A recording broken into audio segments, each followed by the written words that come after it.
It was late when Alex decided to visit his old friend, John. The road alongside the forest was dark and mysterious, as if the other side had no intention of letting any light through the darkness. Despite the dim glow of his headlights, a shiver ran down his spine. He cursed himself for deciding to come at such a time. The last few miles of the journey he drove in silence, lost in thought. John had disappeared from his life after they graduated from school. He had heard rumors of his reclusiveness, but he dismissed them as local legends. He smiled again at the memories of them both talking about settling down in these woods and becoming wanderers. Who would have guessed that one of them would make it a reality? Finally, he arrived at John's house. The house seemed abandoned and eerie in the darkness. The old, dilapidated walls seemed to emit sinister sounds.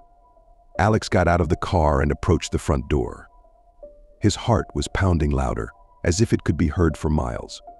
He cursed himself for coming here at such a time. A moment later, the door swung open, and there stood John. He looked pale and worn out. "Alex, what are you doing here?" John asked, his voice sounding slow, as if he were waking up from a long sleep. "Just came to visit an old friend." "How are you holding up here?" Alex replied, trying to conceal his nerves. "Come in, let's talk inside." John led him through dark corridors and into the living room. The room was dimly lit and filled with eerie shadows. Alex felt the shiver run down his spine again. "Why is it so dark in here?" he asked, looking at the flickering candles on the table. "The electricity went out a few days ago." "Nothing serious," John replied, but his voice sounded unusually ominous. They sat down at the table, and Alex talked about his life since their last meeting. John listened silently, his gaze seeming absent, as if he were not in this world. Time passed, and the hours turned into midnight. Alex noticed John becoming increasingly tense, his eyes flashing in the darkness. Suddenly, he stood up and left the room without saying a word. Alex was left alone in this eerie silence. His heart was pounding so loudly it felt like it could be heard for miles. He wished he could leave this nightmare behind. Suddenly, his gaze fell on the old fireplace in the corner of the room. There was something strange about its appearance, as if it held the key to solving this mystery. He approached the fireplace and began to examine it closely. Suddenly, he discovered a small button hidden inside.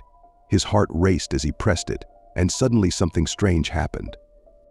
The walls of the room began to shake, and then slowly crumbled away, as if they were made of sand. Before him opened a passage into a dark and eerie corridor. Without hesitation, Alex entered it, hoping it would lead him to salvation. He walked down the dark corridor, his footsteps echoing loudly in this ominous silence. In the distance, he heard a noise resembling the roar of a distant beast. His heart stopped as he realized it sounded like the howl of a wolf.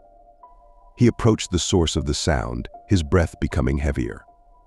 Finally, he emerged into a spacious room filled with ancient artifacts and candles. In the center of the room stood an old altar, surrounded by dark symbols and candles.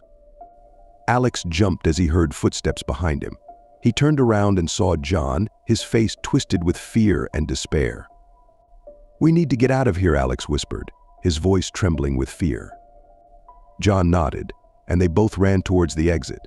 But before them stood something terrible, a wall of darkness blocking their path. They stopped in disbelief, and Alex felt fear gripping his body. They were trapped in this cursed house, with no hope of escape. Through the dark walls came the sound of sinister laughter, as if the spirits of this place were mocking their helplessness. Their screams faded into the night, swallowed by the ominous silence of this cursed house. And beyond its walls, the endless struggle of souls for survival in a world of darkness and evil continued.